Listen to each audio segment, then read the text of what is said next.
Oh, this one's gonna be some shit. When I came to China, I think I had like $1,000 of my own money from my country to my name, and even then, when I came over here, my credit card got eaten in a ATM that I pulled my money out of, and that was a little bit concerning because that was like in the first week. Man, I need a fucking drink. I ain't gonna talk on this goddamn camera without a fucking drink.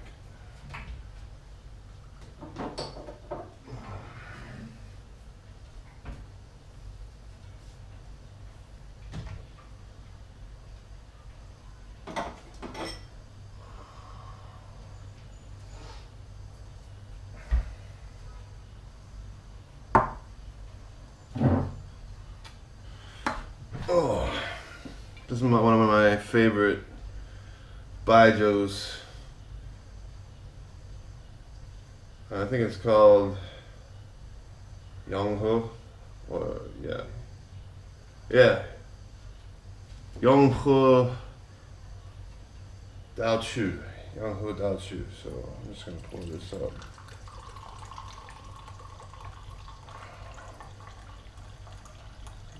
You know, one thing I gotta say, it was my best friend's birthday yesterday. Best friend Joe, so I pretty much, this is the last of the bottle that I had. I was drinking with him last night, and he passed away years ago, so it was kind of an important thing for me yesterday.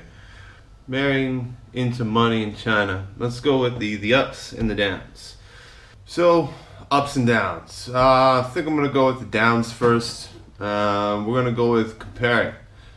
Because I've explained before that my family is middle class family, and pretty much I did not have any kind of financial, backing while growing up. Had a job since I was 16, still continue to have a job to this day. I'm almost 36 now. But there was a lot of comparing with my wife. She would say, things like, why can't your family give us some money for the wedding, and why can't your family help us buy the new house and stuff like that. And I'm gonna tell you, like, the wedding was extremely expensive, and as you can see from my new house, I shouldn't say my new house, our new house, which is not my new house. It's pretty much her new house, because me being a foreigner, I can't own property in China. That's just the law. That's the way it works. So the inabilities of my family to be able to pay for anything really set us apart in that sense, and was a little bit hard to deal with, because when you go and compare, and then you hear all these things like, you're poor, or you ain't got no money, like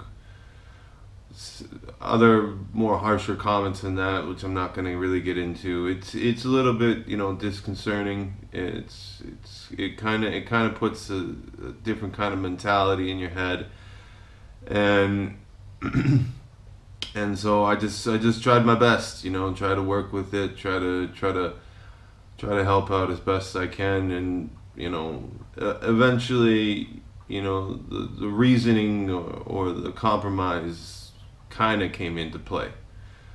Next downside is making more money.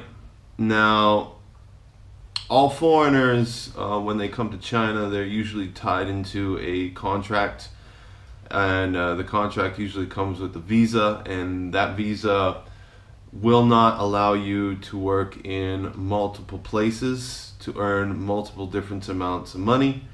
Some other foreigners have done it before. I've heard a lot of foreigners do it before. I used to do it myself because I didn't know the laws in China at the time.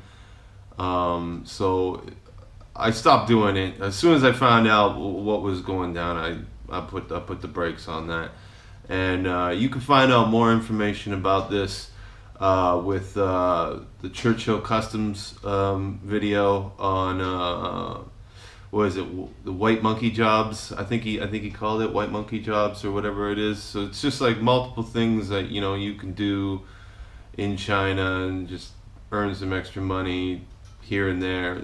But they're really you're really not supposed to do them. No matter what another Chinese person tells you, if you have a contract and your contract is tied to your visa, it's pretty much a bad idea to even think about it or even consider it or do it in the first place. But I can't force people to do what I recommend. And I've seen a lot of foreigners, they get caught and it's pretty much you're out of China, you're done. Maybe there's a possibility that you'll be able to come back in China, but you'll pretty much get blacklisted in China, and that blacklist is going to be for pretty much all of China. So that's on you. At least you'll know the information hopefully before you get here. If you find out the information while you're here, I would suggest pretty much stopping that kind of procedure. Now, the next down is going to be the competition. Now, this competition, I see it as a competition because, my wife's mother, my mother-in-law, she's got money. I mean, she's worked really, really hard in her life to get where she is right now, and I have a lot of respect for her because it's not easy for a woman to be the boss of a company, in any kind of company, or any kind of like business in China. It's it's a male-driven world here, so it's a lot harder for a lady. But yeah, competition-wise, the job I had was sufficient enough to be able to survive and get some nice things. That's how I got the GoPro that I'm using right now. It's also how I got my cell phone. Other kinds of electronics like my laptop. I got a nice MSI GE62 Apache laptop, which is really nice laptop. I built my desktop PC here twice, buying all kinds of products here from China, 'cause they pretty much got all the computer parts you could ever imagine.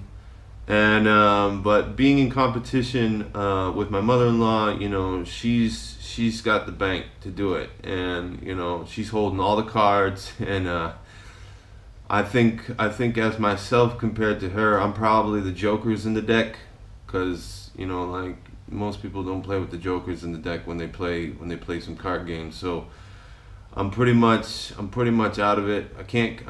It's impossible for me to compete with her. And so if my wife wants some nice things, I look at those things and I said, yeah, I can get you those nice things, but this is how much money I earn. So if I buy you this, then that complicates whatever else we might need, or if we want to go traveling or anything like that. But yeah, that's pretty much it for the downs. Getting to the ups though, I have to really stress this a lot. Not to get it twisted with the downside.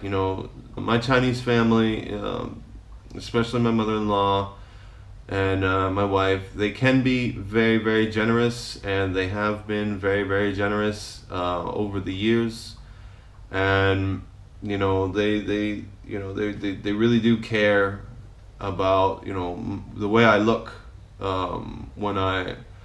when I'm in front of other people or I meet other kind of important people. They're constantly trying to buy me clothes, and it's very difficult to buy me clothes because I'm a larger individual than most Chinese people.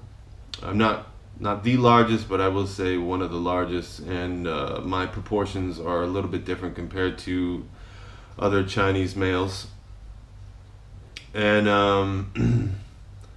yeah, I mean the generosity in my wife's family, and my wife is, through the roof. I can't express how much of a different feeling I get when the generosity is shown, and it's shown a lot. I'm perfectly honest with you, it's shown quite a bit, and I really respect that kind of thing, and I really try my best to show that generosity back. I'm willing to, like I said before, I'm willing to do what I can, when I can, where I can, how I can, all the ways I can, I will try. And if I say I'm going to do something, I do it. It might not happen at the instantaneous moment that my mother-in-law can make it happen, but eventually it will happen, and I don't forget things like that. If I say I'm going to do something, I won't forget it. I will do it. Another up is the care, that kind of goes in with the generosity. They really care about you. They care about the way you look. They care about your health. They care about, whatever situations you are facing, or they care about, like understanding a lot of things about China, and it can like it's a different feeling for myself, because people back in my country, we care for each other, what I mean, but we're not going to the lengths of like my mother-in-law, because my mother-in-law is so financially set, in a sense, and she's so willing to make sure that her family is driving a way to keep that kind of care up, and to try and show care to everyone else.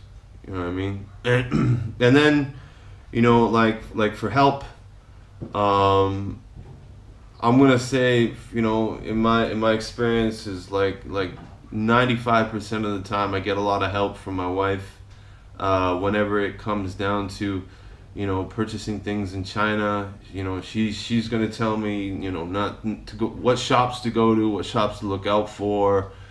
You know what I mean? She's gonna tell me a bunch of things that would really help me in understanding, because like there are points and times when foreigners can be taken advantage of in China.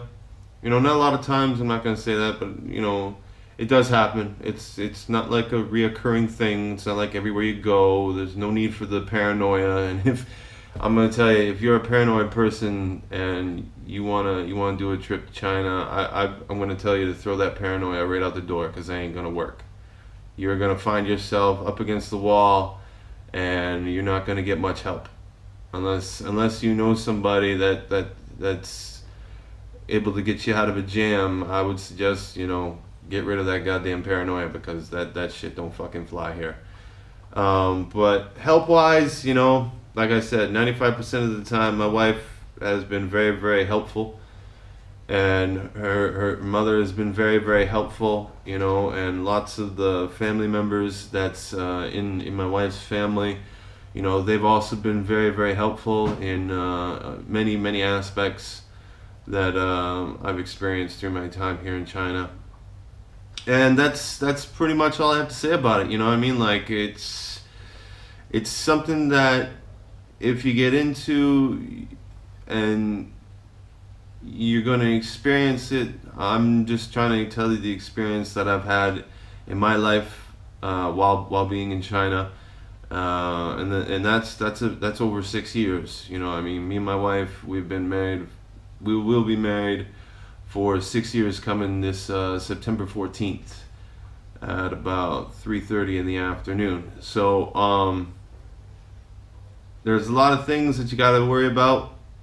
There's a lot of things that you're gonna be surprised about, and those are good and bad at the same time.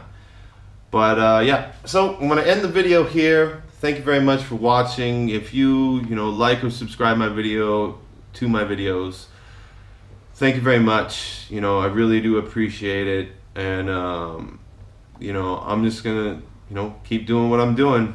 I can't express like the experiences that I've had in China all in one video, but I'm gonna keep making these videos, and I'm gonna keep sharing with all the people that are watching this video right now. And so you can see behind me, I've been working on this video I think for like 5 hours now, just like editing it and recording it and just going over it and over and over it again. I'm really not trying to dig into Chinese people as bad people, because they're not bad. There are some bad things about China, but for the most part, if you can deal with the cultural differences and the language barriers and the traditional barriers that are put forth in front of you, you will have a very exceptional experience in China. And that's pretty much all I gotta say about that. So thank you very much for watching again, and I'll see you next time.